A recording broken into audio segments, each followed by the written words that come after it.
Hi, welcome to SBR Sports Fix. I'm Peter Loshak. His name is Mike Brenner, and today's July 13th. We are continuing our team-by-team coverage of the top teams in college football for the upcoming 2016 season. Right now, we're looking at a very, very interesting team, TCU. Yeah. TCU returns a lot of guys on defense, strong defense, a lot of replacements on offense, a whole lot, all over the field. But maybe they have the talent to get it done. We'll get into that in a second.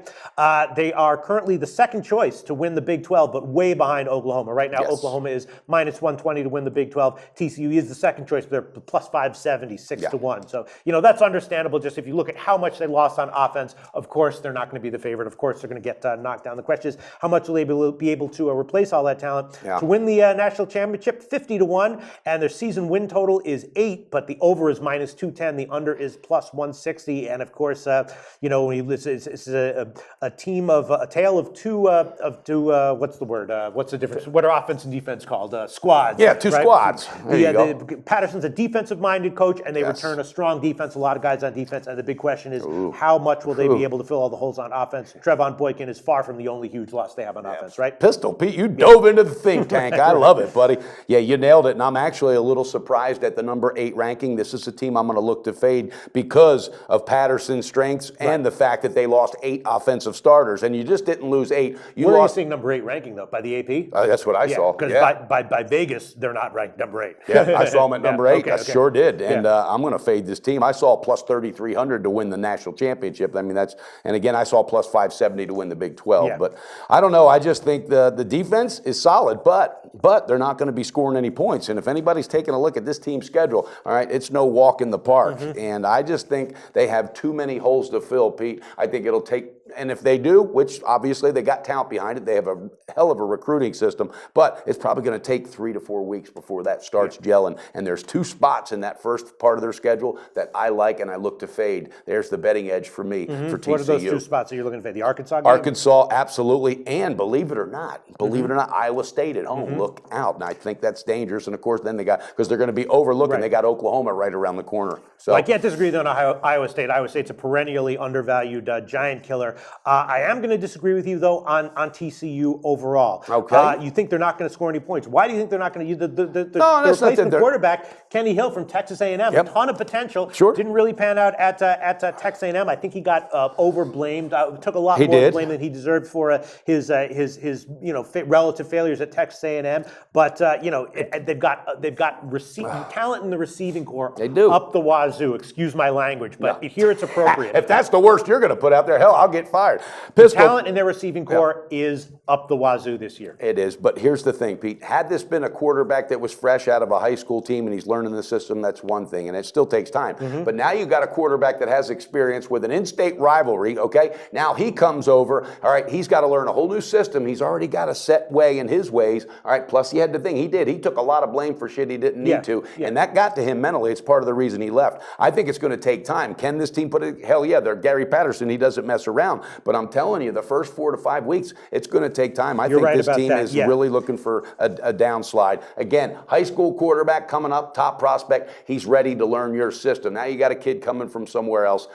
I don't know. You're right. I completely agree with you that it might take some time. On the other hand, though, if they are undervalued, the best value to bet on them will be in the early going. Yeah. So because the defense is going to keep them in ball games right away. Yeah, exactly. And the defense is a ton of depth this year. Sure. So injuries won't even help them. I definitely like the season win total over 8, even at minus 210. I think it's possible they could only win 7 games, but I think that's highly unlikely. Even at minus 210, I take the season win total over 8. And I am going to make a prediction. I think TCU is a little bit undervalued here. I think that the lines will catch up in the middle of the year, but as you said, they might then make another step offensively at the end of the year, and I think they have a strong defensive depth, so they're not going to wear down defensively. I think TCU overall in the year is going to be a strong team ATS. I expect them to be 8-3, 8-4 ATS, something like that on the year. I'm going to be looking to bet them in the beginning of the year and probably in the middle and the end as well. I'm going to be betting them on the end, and it depends. The middle towards the end, it depends on how the quarterback works works out and if he stays healthy and if that offense gels like it can, because I think it's going to take time,